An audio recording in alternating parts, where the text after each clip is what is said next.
Rick O'Connell is older now, grayer at the temples and still doing the thing he does best, charging headfirst into trouble with a cocky grin.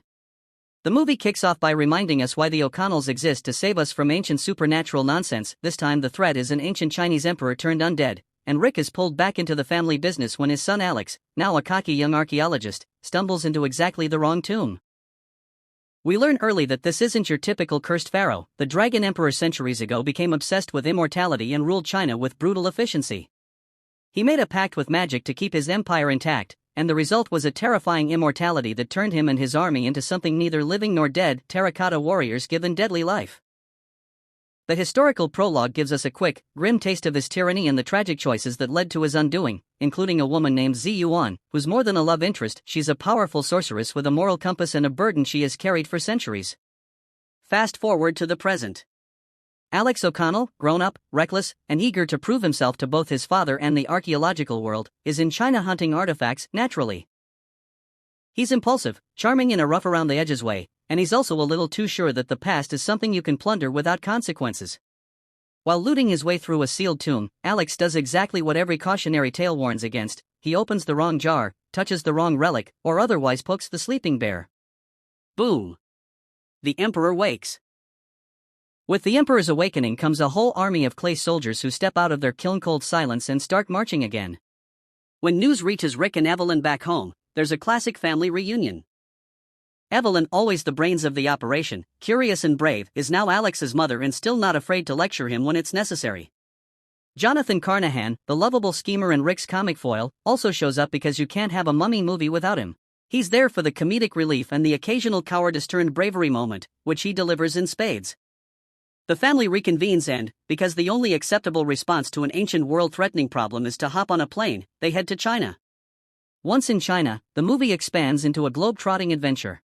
The Emperor, now called the Dragon Emperor, is more than a mummy in linen. He's a fearsome force who literally changes the rules. His blood and power turn ordinary clay soldiers into a dangerous, obedient army. Places crumble, trains explode, and the film leans into big set pieces. Chase scenes over rooftops, fights that spill into underground caverns, and an almost cartoonish use of the Emperor's power as he reshapes clay into monsters. The filmmakers don't skimp on spectacle, and the stakes feel large because the Emperor's goal is nothing less than restoring his ancient empire on modern terms, which is a terrifying prospect. On the human side, Alex bumps into Lin, a local who has history with him and who becomes his ally and romantic interest.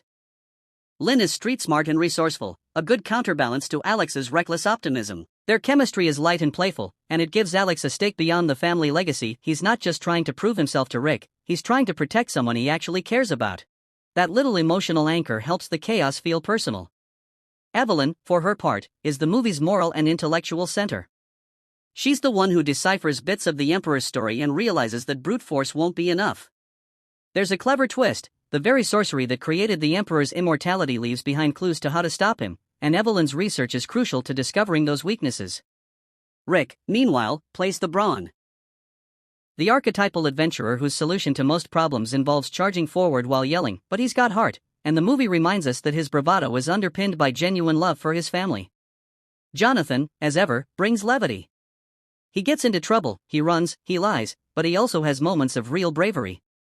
His subplot mostly exists to offset the darker elements and to remind us that not every ally needs to be a hardened warrior. Sometimes comic relief becomes comic courage. There's one particularly amusing scene where Jonathan has to impersonate someone important, because of course he does, and it teeters between genuine danger and slapstick, which suits his character perfectly. Now, Zi Yuan. She's the film's tragic, morally ambiguous figure.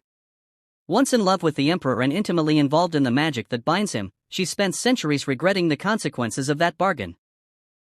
Her knowledge of ancient sorcery makes her the key to defeating the Dragon Emperor, but her guilt complicates everything. Evelyn's research pays off when she uncovers the Emperor's Achilles heel. The immortality is bound to a specific ritual and an artifact that anchors the curse.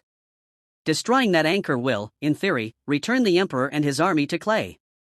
But there's a catch: this antidote requires a sacrifice or an act of true remorse to trigger.